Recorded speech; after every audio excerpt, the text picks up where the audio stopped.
झरौली ग्राम से कुछ पुरातत्व धरोहर प्राप्त हुई। क्यों पुरानी धरोहर है, क्या पूरा इतिहास है? वैसे तो दमोह जिला पुरातात्विक रूप से समृद्ध और संपन्न है। वर्तमान समय में जिलाध्यक्ष महोदय, कलेक्टर महोदय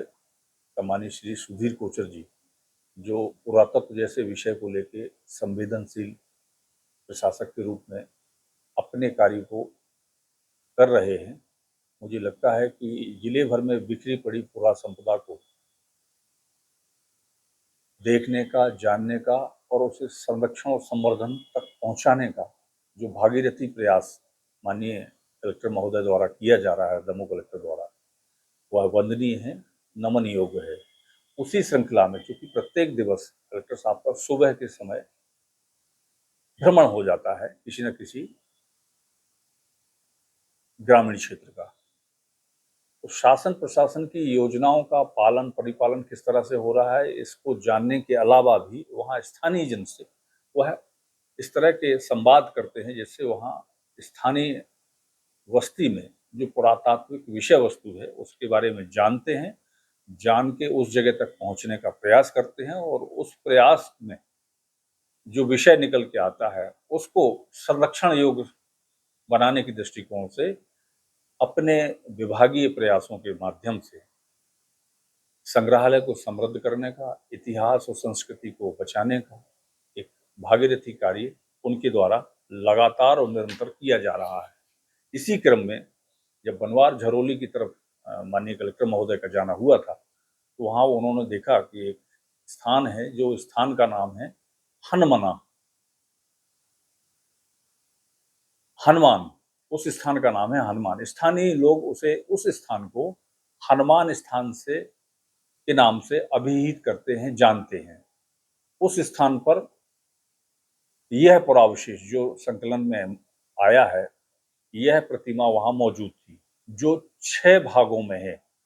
भग्नावशेष अवस्था में है, 6 प्रस्तर खंड हैं और यह 6 प्रस्तर खंड हनुमान नामक स्थान से, झरोली के हनुमान नामक स्थान से प्राप्त हुई है। कलेक्टर साहब के निर्देश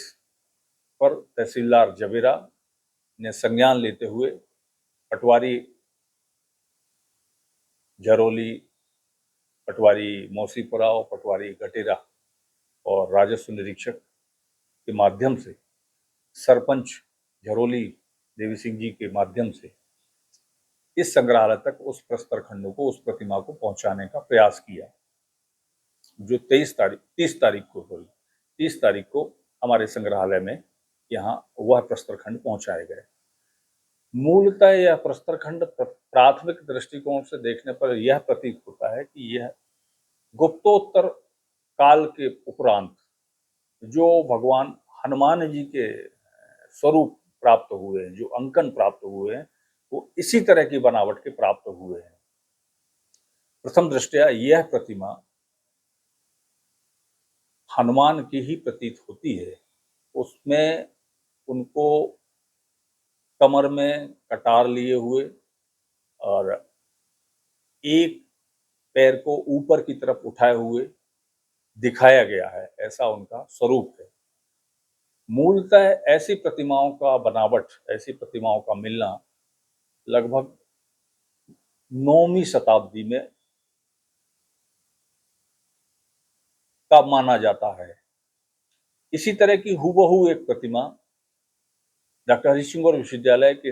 प्राचीन भारतीय इतिहास विभाग के संग्रहालय में भी मुख्य द्वार के मुख्य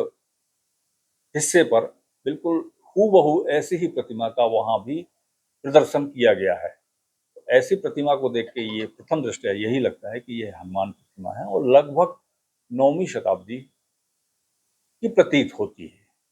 जो पुरातात्विक दृष्टि से बहुत महत्वपूर्ण प्रतिमा है। यह प्रतिमा संग्रहालय में आना और इस विषय वस्तु को संग्रहालय में आगे के विषय के रूप में चलना या आम दर्शकों तक इस विषय को ले जाना, ये हमारे संग्रहालय के विषय वस्तु को इजाफा के रूप में भी देखा जा सकता है और इतिहास में एक नया विषय इस संग्रहालय में इस प्रतिमा के आ जाने से जुड़ जाता है।